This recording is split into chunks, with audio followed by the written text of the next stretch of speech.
عسلامة يا جماعة الخير ومرحبا بكم في محطتنا الثانية في رحلتنا المزيانة. محطتنا الأولى حكينا على أهمية حب الذات. اليوم قبل ما نقولكم على التمرين الأول نحب نقول لكم اللي حب الذات ما هو شعور، حب الذات هو حالة وعي.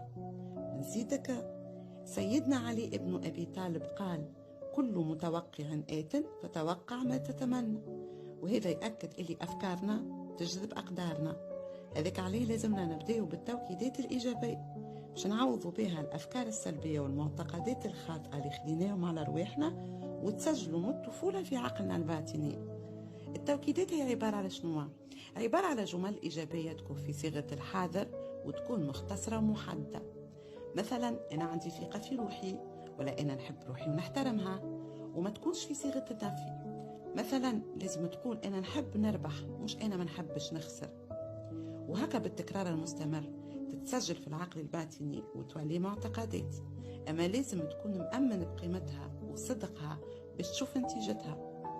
التوكيدات الإيجابية يا تكتبها يا تسجلها بصوتك، تقراها ولا تسمعها يوميا وانت تشرب في قهوتك الصباح ولا قبل ما ترقد.